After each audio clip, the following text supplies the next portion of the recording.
అండి రాత్రి చూసారా బిగ్ బాస్? చూసామండి. ఎలా అనిపించింది సార్? బాగుంది. కొంచెం అభి టీమ్ స్ట్రాంగ్ అయితే ఇంకా బాగుంటది అనిపిస్తుంది. ఓకే. టక్కఫార్ గా చేశారు. కొంచెం పృథ్వీ కొంచెం మోసం గేమ్ ఆడినట్టు నేను అనుకుంటున్నాను. ఓకే. అయితే అభి మాటి మాటికి బిగ్ బాస్ మీద ఎక్కుతున్నాడు కదా, మీకు ఎలా అనిపిస్తుంది? అంటే ఆడలేక చేస్తున్నాడా ఏంది? శివబాలాజీ కూడా చేశారు కదా. శివబాలాజీ అయితే ఫస్ట్ సీజన్ లో బిగ్ బాస్ ని తిట్టే ఏకంగా కప్ తీసేసుకున్నాడు. అభి కూడా అంటే యాంగ్రీగా చేస్తున్నాడు, కొన్ని కొన్ని తప్పులు జరుగుతున్నాయి వాళ్ళ సైడ్ అని. నేను ఎగ్ టాక్స్ లో పృథ్వీ చేసింది 100% తప్పని నేను అనుకున్నాను. ఎందుకంటే హరాస్మెంట్ వాళ్ళ సైడ్ కూడా స్ట్రాంగ్ పర్సన్స్ ఉన్నారు, ఆదిత్య ఓం గారు వాళ్ళంతా. కానీ వాళ్ళు చేయండి గట్టిగా వరస్ట్ ప్లేయర్ అన్నారు అభి. అది మటుకు నేను 100% ఒప్పుకుంటాను అభి చెప్పింది. అశ్మి గౌడ గురించి మీ అభిప్రాయం? యస్మి కూడా ఎక్కువ అరుస్తుంది, గేమ్ తక్కువ ఆడుతుంది, ఆలోచనతో గేమ్ ఆడడం లేదు. అభి టీమ్ లో వీక్ గా ఉంది అమ్మాయి. ఇంకా ది బెస్ట్ ఎవరు సార్ ఇప్పుడున్న ఆడేదానిలో? ఇప్పుడున్న వాళ్ళు కొంచెం సమయం స్ఫూర్తిగా ఆడేది ఎవరంటే నిఖిల్ బాగా ఆడుతున్నాడు. అభి కొంచెం కష్టపడుతున్నాడు కానీ లీడర్ కాబట్టి కొంచెం ప్రెజర్ లో ఉన్నాడు. ఇంకా పృథ్వీ వరస్ట్ గేమ్ ఆడుతున్నాడు. ఆదిత్య ఓం గారు పికప్ అయ్యారు, ఇంకా కొంచెం పికప్ అవ్వాలని నేను కోరుకుంటున్నాను. పృథ్వీ ఏమైనా బయటకు వచ్చే ఛాన్స్ ఉందా సార్? స్ట్రాంగ్ కంటెస్టెంట్ అతను. బయటికి ఈసారి మేబీ బయటకు వచ్చే వాళ్ళలో లేడీస్ లో ఉంటారండి. లేడీస్ లో ఎవరు ఉండొచ్చు అన్న? మేబీ యస్మి గౌడ ఇలాగే చేస్తుంటే, యస్మి గౌడ అండ్ ఇంకొక అమ్మాయి ఉంది కదా సేమ్ యస్మి గౌడ మాదిరి. యస్మి ఎలా ఆడుతుంది అన్న? యస్మి బాగా ఆడుతుంది.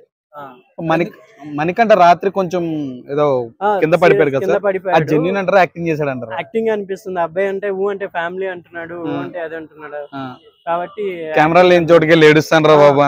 ఫ్యామిలీ కోసం బిగ్ బాస్ ఆడుతున్నా, బిగ్ బాస్ గెలిస్తేనే ఫ్యామిలీ వస్తుంది అంటే అందరూ అలాగే చేస్తారు కదా. ఎమోషనల్ స్టార్టింగ్ లో అయింది కానీ ఇప్పుడు ఎమోషనల్ ఎవరు చూడడం లేదు, గేమే చూస్తున్నారు. అతను నిన్న చేసిన యాక్షన్ అనిపిస్తున్నారు. గేమ్ పరంగా స్ట్రాంగ్ ఉంది ఎవరన్నా? గేమ్ పరంగా నిఖిల్ స్ట్రాంగ్ ఉన్నారు, పృథ్వీ స్ట్రాంగ్ ఉన్నారు, ఈయన నబీల్ కూడా స్ట్రాంగ్ ఉన్నాడు. ప్రేరణ ఊక అరుస్తుంది కదా సార్, జెన్యూన్ అంటారా? వెళ్ళిపోతుంది. అంటే వీళ్ళు బాగా అరుచుకుంటున్నారు, ఏమైనా ఉంచొచ్చేమో కదా, అరుచుకుంటున్నారు బాగా. అంటే ప్రేరణ గేమ్ ఏం కనబడడం లేదు, ఎక్కువ అరుపుడే కనబడుతుంది. కిరాక్షిత ఎలా ఆడుతున్నారు? కిరాక్షిత పికప్ అయిందండి, బాగా ఆడుతుంది. విష్ణుప్రియ విన్నర్ అయ్యే ఛాన్స్ ఏమైనా ఉందంటారా? లేదు, ఆ అమ్మాయి ఎక్కువ ఇన్వాల్వ్ కావటం లేదు, ఖాళీ కుళ్ళు జోకులా వేసుకుంటా పోతుంది. ఎక్కువ ఛాన్సే లేడీస్ లో ఎవరైనా ఛాన్స్ అంటే కిరాక్షిత, నైనిక అండ్ యస్మి కూడా కొంచెం స్ట్రాంగ్ ఉంది కాబట్టి వీళ్ళలో టాప్ 5 లో వెళ్తారు అనుకుంటున్నాను లేడీస్ లో. ఒకవేళ ఎలిమినేషన్ ఈ వీక్ ఉంటే ఎవరు వెళ్ళిపోతారు అనుకుంటున్నారు? ప్రేరణ పక్కా. టాప్ 5 లో ఎవరు ఉంటారు? టాప్ 5 లో జెంట్స్ లో 3 ఉంటారండి కంపల్సరీ. నిఖిల్ ఉంటాడు, నాకు అభి నిఖిల్ ఇద్దరు. ఎందుకంటే శేఖర్ భాష ఉండే, అది అన్ఎక్స్పెక్టెడ్ ఎలిమినేషన్, మనం ఊహించలేదు కాబట్టి. నిఖిల్ ని మణికంఠని నీకు ఆడడం రాదు, దేంట్లో నువ్వు సైడ్ అవ్వు అని ఒక మాట అన్నది.